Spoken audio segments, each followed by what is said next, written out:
If tomorrow all the things were gone, I'd work for all my life, and I had to start again with just my children and my wife. I'd thank my lucky stars to be living here today, 'cause the flag still stands for freedom, and they can't take that away. And I'm proud to be an American, where at least I know I'm free.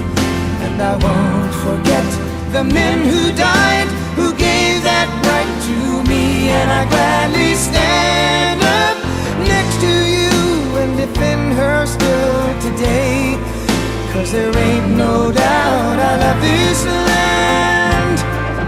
God bless the USA.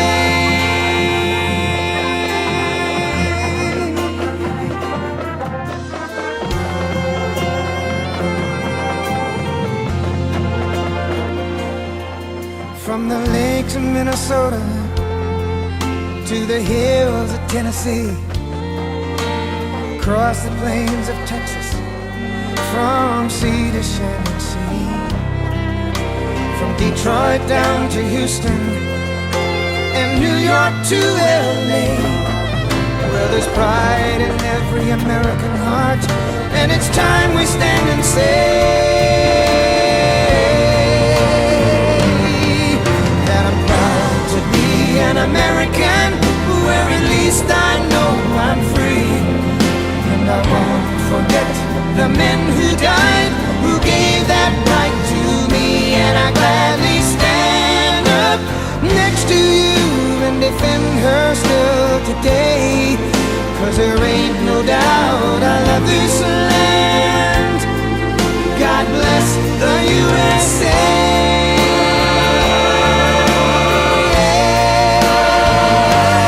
But I'm proud to be an American, where at least I know I'm free. And I won't forget the men who died, who gave that right to me. And I gladly stand up next to you and defend her still today, 'cause there ain't no doubt I love this land. God bless the USA.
Today,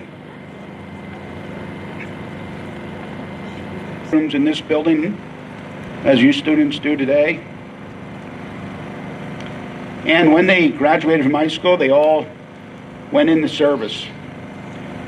David Pannebecker graduated from Conrad Weiser High School in 1956. He enlisted in the Air Force, and after serving 4 years, he decided he wanted to be a pilot. So he got out, he went to Albright College, and came back, and he flew large airplanes, but he decided he wanted to be a helicopter pilot. And while flying a mission over Cambodia, his chopper went down and all aboard were killed. Bill Hartgen graduated in 1961. He also went to Albright College, but ran out of money, decided he was going to enlist in the Navy and go back to college when he got out. Well, he was aboard the aircraft carrier, the USS Forrestal, and they were in the Gulf of Tonkin, getting ready to launch air strikes against North Vietnam. Well, an accidental missile launch sent a missile across the deck of the ship and hit another plane. That plane was occupied by former Senator John McCain. The plane caught fire, and because of all the fuel on board the planes, all of the missiles, the bombs, it created a terrible fire, and 133 American sailors were killed, including Bill Hartgen.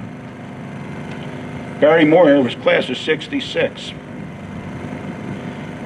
He enlisted in the Army, and he was a truck driver, and the truck he was driving hit a mine, blew up, and Barry was killed.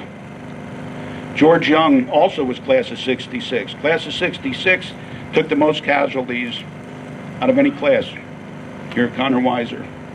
And George was a member of the cross-country team, the track team, played saxophone in the band. He was very popular. I knew George. We were in the Boy Scouts together. I was also on the cross-country team when George was on. And we both went to church and Sunday school up at Trinity Lutheran, where we were both in the Luther League.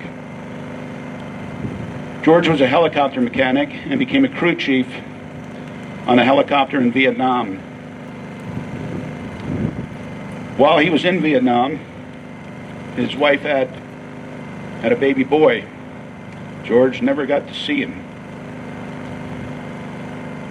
After 5 months in Vietnam, George's helicopter picked up some men who were on ships on the river and was taking them back to Tan Son Nhut Airport. It's their last day in country, and the chopper went down, and all aboard were killed. Tragically,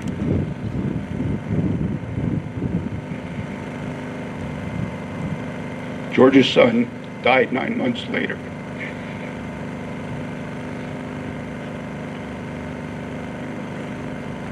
We have some fifth graders here who wrote a poem, and they would like to read it to you.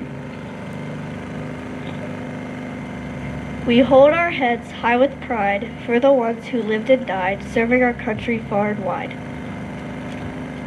We put our hands on our heart, thanking the people who did their part. Thanks to the veterans, our flag still waves for the home of the brave.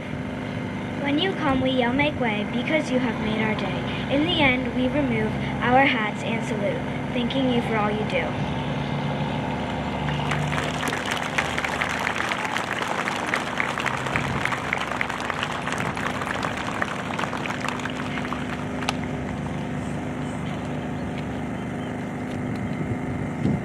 Good morning. My name is Dahlia Brandt, and on behalf of our teachers, staff, and my fellow students, it is my privilege to welcome you to Conrad Weiser Middle School this Veterans Day. We are so grateful to have you, our hometown heroes, here today. The military is a beautiful and unique symbol and force, not beautiful because it's easy or glamorous. The military is beautiful because it is such an incredible mix of Americans from very different racial, cultural, regional, religious, and political backgrounds who all come together to help protect the country and the freedoms that we all love. That's beautiful to me. Your love for your families, your communities, and your country is beautiful to me. You have all sacrificed so that we can be safe today, so that we can come to school knowing that we are safe. In the words of former U.S. General and statesman Colin Powell, the nation owes a great debt to its veterans whose service to the nation spans every decade, every year, every day of our country's existence. Through untold courage and sacrifice, America's veterans have secured the liberty which the Founding Fathers sought to establish here in the New World. Whenever and wherever the nation has called, in times of darkness and danger, as well as in times of peace and prosperity, America's veterans have been there. Veterans have proudly carried the torch of liberty for all to see. Thank you so much to our veterans for your time, for your sacrifice, for your love. Thank you for your service. Thank you very much. My name is Gwen Sears, and I am a current senior at Conrad Weiser High School. I have come today to share a quote with you. This quote is by our 40th President, Ronald Reagan. We remember those who are called upon to give all a person can give, and we remember those who are prepared to make that sacrifice if it were demanded of them in the line of duty, though it never was. Most of all, we remember the devotion and gallantry with which all of them ennobled their nation as they became champions of a noble cause. I feel this quote is a great example of the men and women who stand with us today. We are extremely fortunate to have these veterans in our presence and fortunate for the service they have provided for our country. I speak for the Conrad Weiser community when I say we are grateful for your service. Thank you. I will now be turning it over to Mrs. McGrory and the Choraleers to sing our national anthem. Oh, say can you see by the dawn's early light what so proudly we hailed at the twilight's last gleaming, whose broad stripes and bright stars through the perilous fight for the ramparts we watched were so gallantly streaming. And the rockets that wailed on bursting in air gave proof through the night that our flag was still there. Oh, say does that star-spangled banner yet wave o'er the land of the free and the home of the brave? Great job. Thank you.